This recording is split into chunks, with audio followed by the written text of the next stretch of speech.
అందరికీ శుభోదయం. ఈరోజు దేవుని వాగ్దానము ఏమనగా కీర్తనలు 103వ అధ్యాయము 18వ వచనము.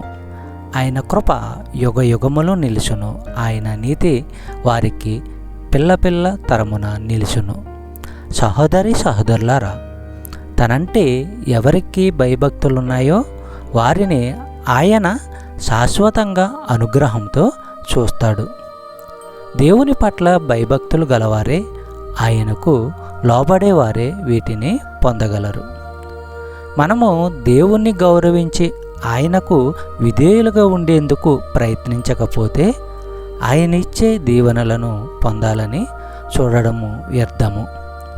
కీర్తనలు 111వ అధ్యాయము 10వ వచనము మనము పరిశీలించినట్లయితే, యెహోవా మీది భయభక్తులు జ్ఞానానికి ఆరంభము, ఆయన నియమాల ప్రకారము ప్రవర్తించే వారందరూ మంచి తెలివితేటలు గలవారు, ఆయన గురించిన సంస్తుతి ఎప్పటికీ ఉంటుంది. చెప్పబడిన వాగ్దానము దేవుడు దీవించి ఆశీర్వదించును గాక. ఆమేన్.